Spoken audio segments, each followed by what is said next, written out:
Hello, welcome back to Time in the UK. Many of you will have seen the new watch releases by the likes of Rolex and Tudor.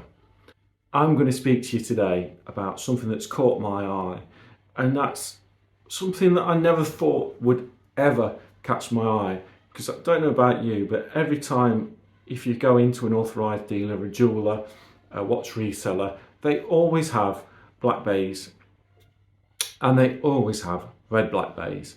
I think it's one of the older models that they've got, and this time Tudor have decided to give the red black bay a bit of a refresh. So this refresh isn't across the entire black bay range, however it's just for the red one. So basically what they've done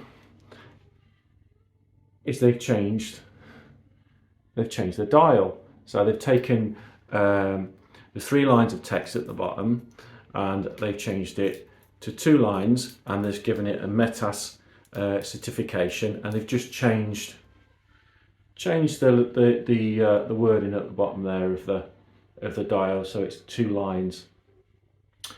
Allegedly they've slightly changed the handset. They've given the edge of the bezel a slightly different grip, and they've changed the crown to the one very similar to the one that's on the Black Bay Pro. And they've also sort of changed the slab sidedness of the watch slightly, and I believe they've actually made it ever so slightly thinner by 1mm.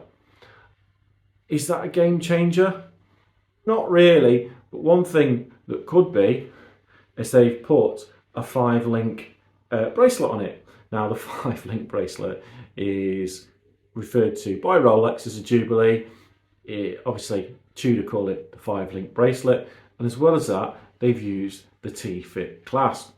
Now on this particular watch, which I picked up second hand via eBay, and it was fully certificated and everything like that, and I've managed to get an almost perfect fit, but with the T-fit clasp you can get the perfect fit, and you get this on the fly adjustment. You know, to make an adjustment on this particular clasp you need a little tool, paper clip or something, and you can see there that I can move it up or down 1 notch, and that's all the adjustment it's got. You can actually purchase half links for the Black Bay 58 and possibly even these, the 41, from Uncle Seiko and a couple of other suppliers. So Black Bay 58 links, but obviously they're not original, they're half links, so if you need to make a bit more of a better adjustment on it. But I think it's the clasp that is letting this one down, and the addition of a T-fit clasp to the red Tudor Black Bay, I think that what that's going to do is that's going to supercharge the sales of the red watch. So you perhaps won't see quite so many red ones in the shop window in future, but what you might see is that this version of the red one may go into the sales, because obviously they've got to shift them to make space. So I wouldn't expect to see the red Tudor Black Bay picture upstairs.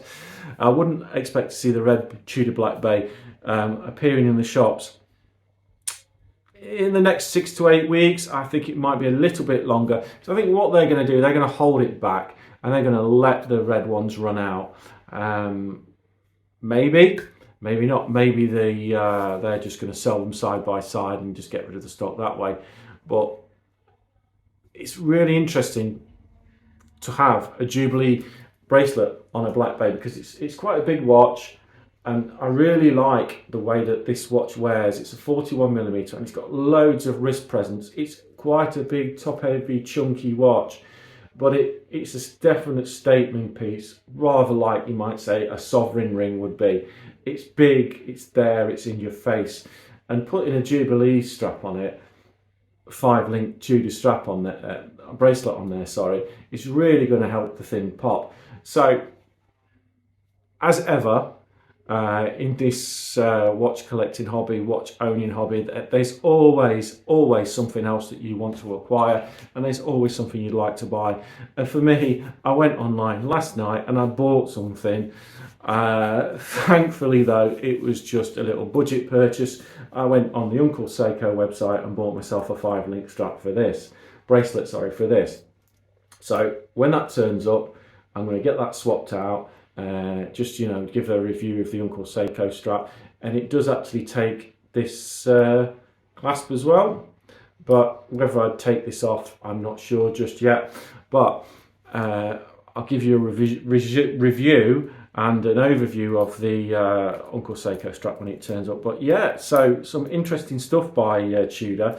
But have you noticed that they've sort of they've kept the red and blue GMT as it is? They've just changed the dial for a polar one. They haven't even changed the clasp or anything like that. They haven't changed the case sides or anything. And I think that, you know, maybe if they start introducing these new T-fit clasps, I think they're just sort of phasing them in across the range. Maybe we'll start seeing a slight change to the profile of the watch, maybe a bit of a thinning, if it can be possibly thinned a fraction. We might just start to see the Tudors evolving into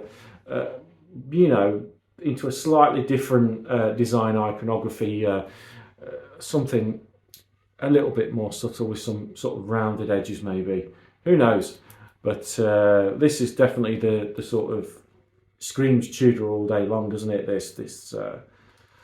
So anyway, what do you think? What do you think about the new Tudor releases? But I do like the red. It's really sort of the red version of this. It's really sort of woken up for me. It's made me think about the red one again, because for quite a long time it was dismissed as being sort of very common or garden, you know. But the red and the green hat and the gold on the hands really does sort of pop nicely. So I think I'm just looking forward to getting my hands on one and just sort of trying it for size, you know, and just see what I think of it. But in the meantime, I'll have to make do with changing the strap on this one and see how we go. I've been Time in the UK. Thanks for taking the time to watch.